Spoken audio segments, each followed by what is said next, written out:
Hey guys, what's up? Scottish Duck here, once again. Okay, we're taking a break from the collection updates and shit to talk about something that's actually kind of topical. You know, who'd have thunk it? I do topical videos.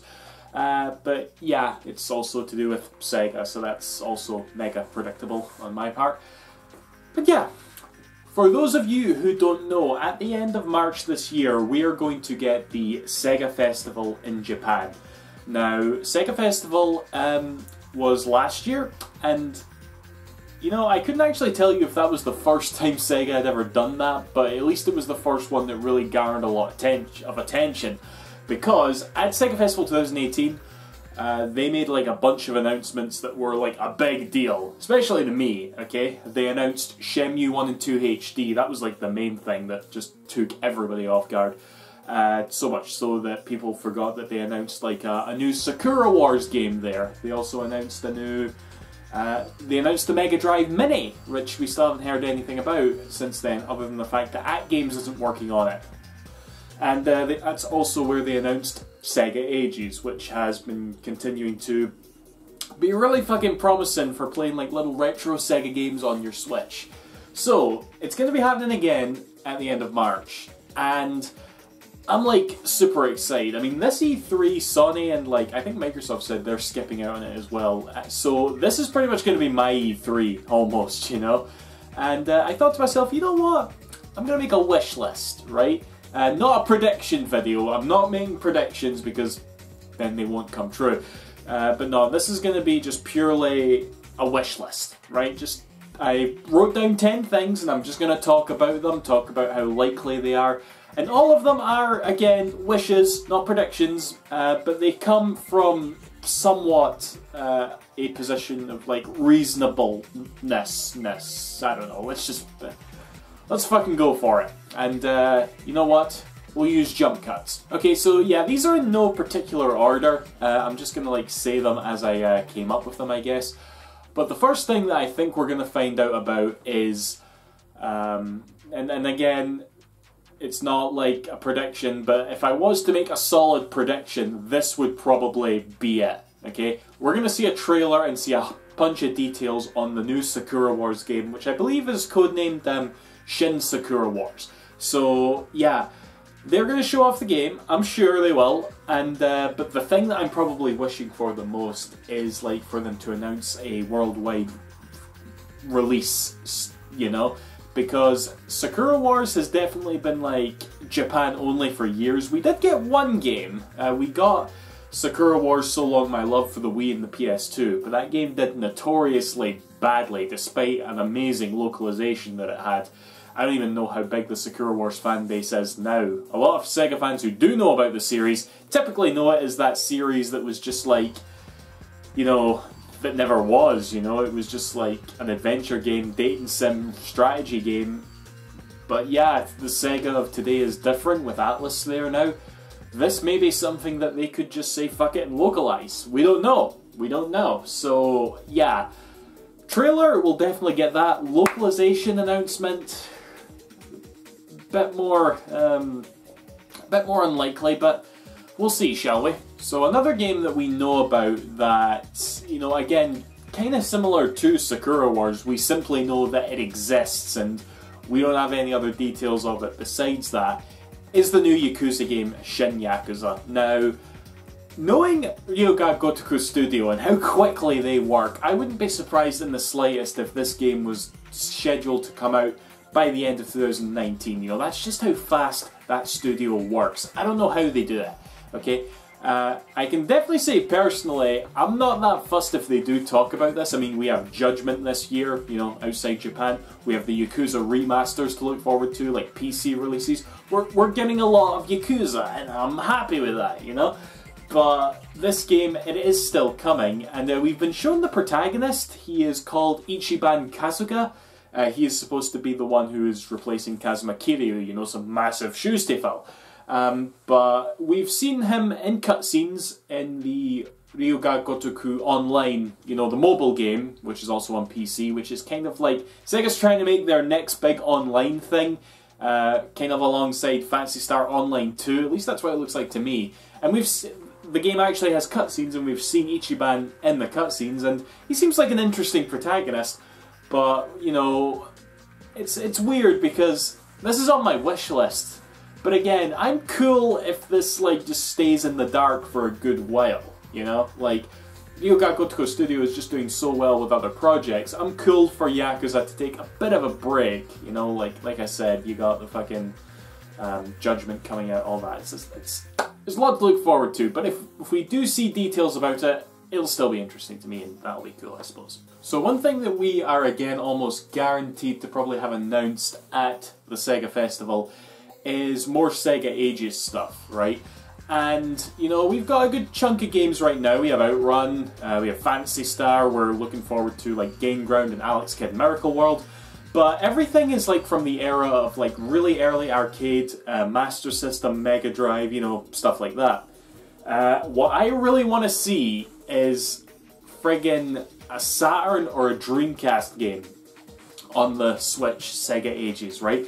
I don't even want to predict, like, what game it'll be. It could be, like, completely predictable. It could be Sonic Adventure 1, for all I care, or Nights into Dreams, okay? I would be happy with both of those choices, okay?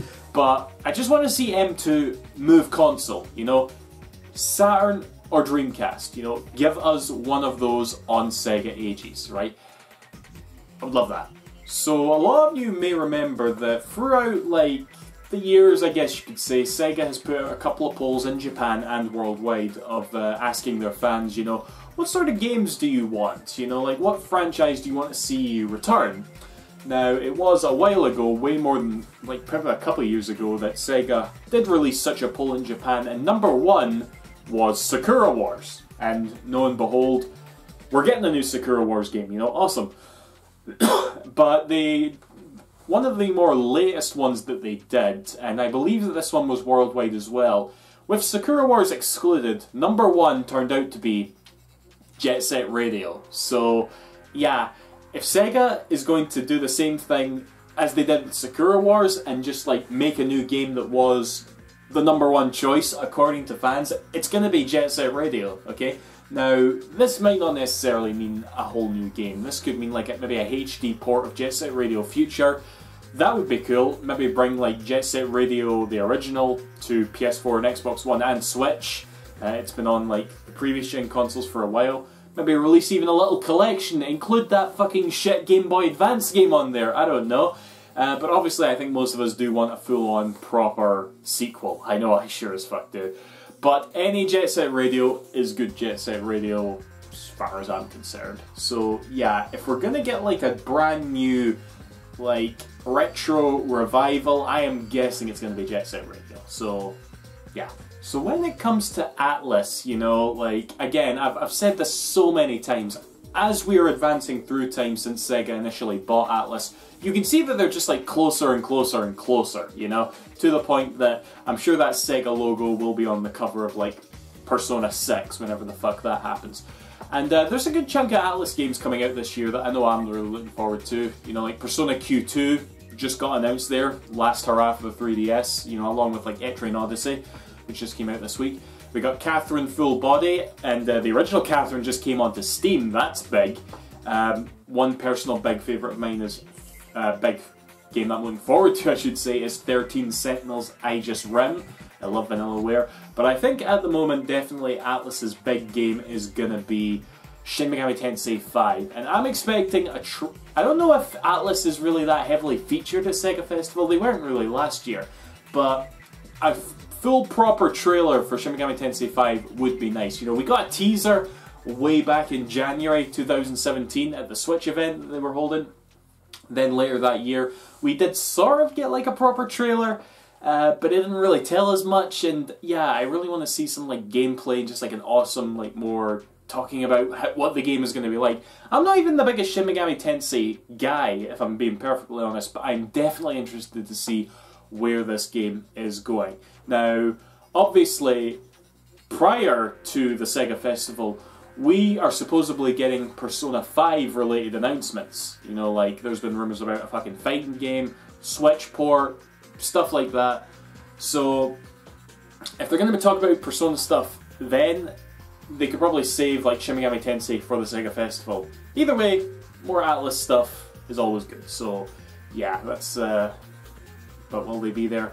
Who knows? So this next one is like, okay, see, this is why this is a wish list, not a prediction video, because this one is just like so, it's not gonna happen and it really sucks, but a console port of House of the Dead Scarlet Dawn. Okay, I was recently like, I found like a playthrough of that game on YouTube recently, right? It was just like someone playing the arcade game with a fucking camera pointed at the screen.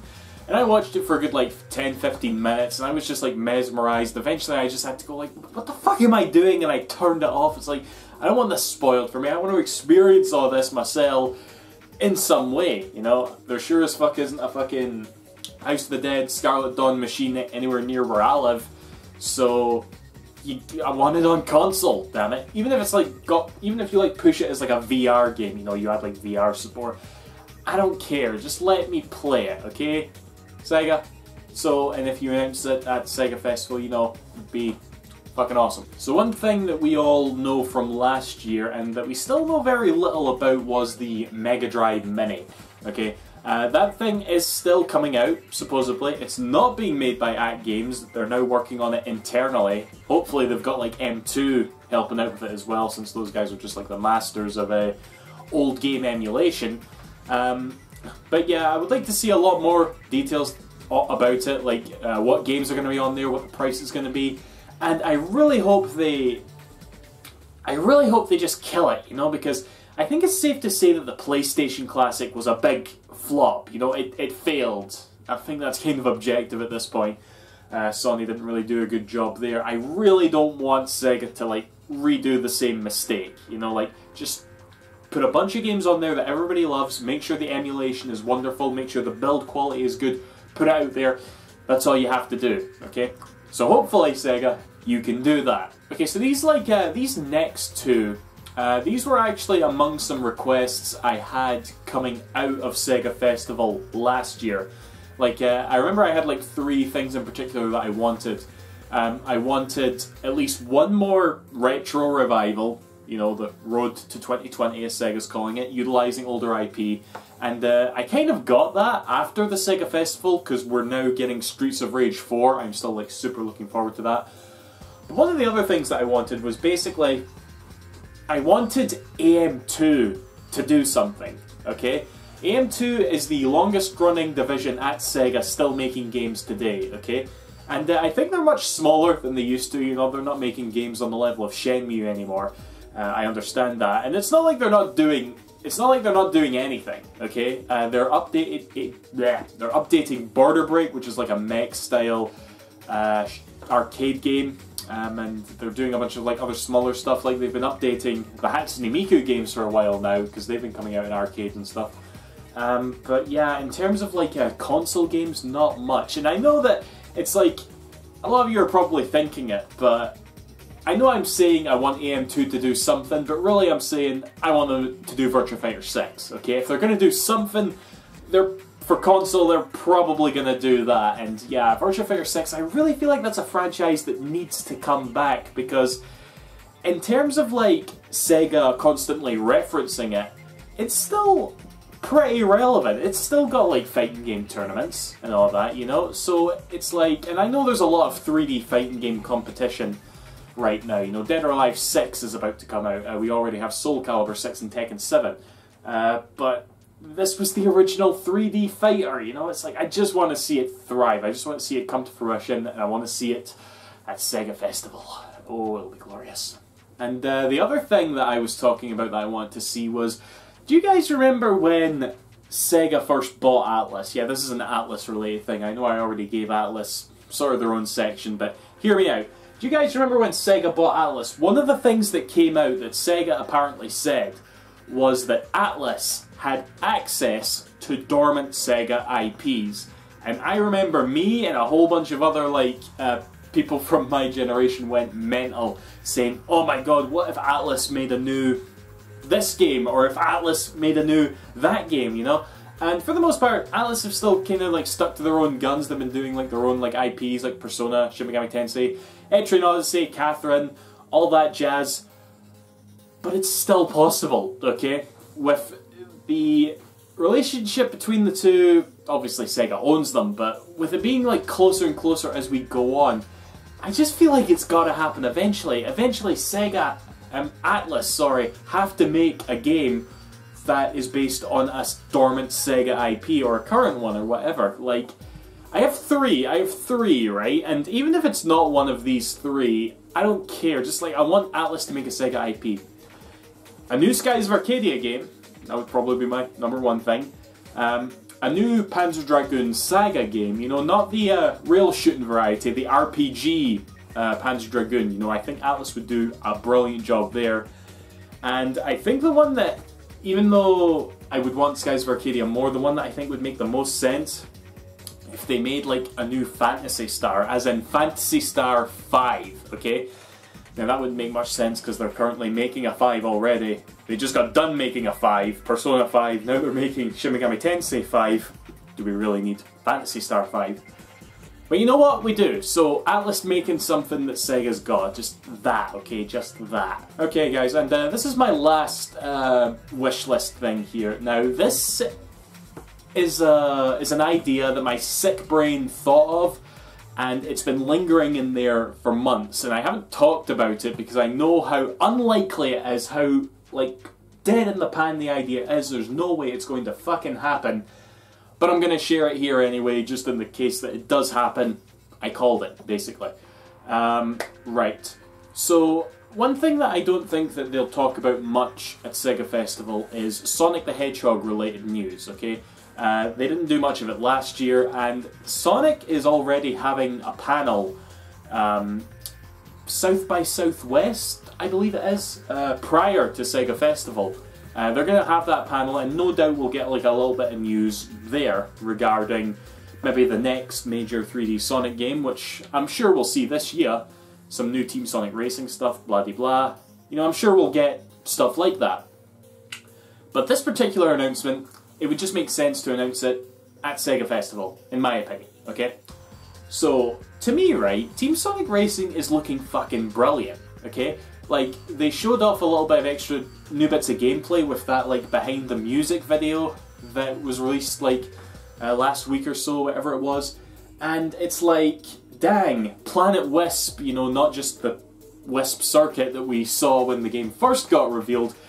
These levels are looking really big and really cool, you know? It looks like Team Sonic, like Sonic and All-Stars Racing transformed, but it's also new, and yeah, it's like the Sonic community is very harsh on the game, okay? Especially like the Sonic tubers and stuff, you know, they can't seem to stop talking about how mediocre or how everything is bad about the game, and you know what? It's folks' opinion, whatever. I'm excited, okay? I'm looking forward to this a lot. But one thing that I will definitely say, right, and this is a criticism that I definitely agree with for most people, is the game's roster is stupid weak, okay? There's 15 characters, and a lot of them aren't even like fan-favourite Sonic characters. It's kind of stupid. And it's gotten to the point that I believe 100%, this isn't a prediction, I believe this has to happen, that they probably have some sort of plan to like add characters to the game after launch. Or maybe, you know, the 6-month delay was so that they could add some of these characters into the base game. I don't know, but whether it be in the base game before launch or post-launch, I am so confident we'll see some other characters, because they can't just survive off those 15. You know, there's too much in the... There's too many shit characters in the Sonic franchise for them not to be tempted to put, like, the Babylon Rogues in there, or whatever, you know? But, regardless of that, I have another idea. What was the other criticism about Team Sonic Racing when it first got revealed? It was the fact that it dropped the Sega characters, you know? Like, they tried to tout it as a new IP, as a solo Sonic thing. But when you look at it, and you look at what Sumo Digital has already done, you can't not think of, like, all the Sega representation. So, what if some of that DLC was Sega related? What if they released like an expansion pass? See, this is me saying it out loud right now and already I'm embarrassing myself. What if they released an expansion pass that was literally called Team Sega Racing? and you know, it would be however many packs. It would contain 3 characters for a team and a track to race around in. Okay, like what if you had, say, a Yakuza themed track, and the track is like Kamurocho, and your characters are Kazuma Kiryu, Goro Majima, and Haruka. Let's say that. What if you had like a Puyo Puyo themed level, and the 3 characters are like, you know, Arl, Amity, and Ringo? You know, it's like just stuff like that. You know, it wouldn't be like Sonic themed, obviously. And I know they said that that's been like sort of pushed away, but with the 6-month delay, and the fact that they're clearly like listening to people as the game is going on, I don't know, I just like, it's not gonna happen. It's not gonna happen. And that's why this is called a wishlist video. But again, in the tiny possibility that something like that does happen, that we get actual other non-Sonic Sega characters in the game as downloadable content, you know, I doubt it'll be in the base game. I called it. I called it here. Right. So that's that, guys. So why don't we do this then? What do you want to see from Sega Festival, you know? Let me know. Do whatever the fuck you want. Everybody's gonna like chew me out for predicting such a thing. It's way too optimistic. See you after, guys. Thanks for watching. Bye bye.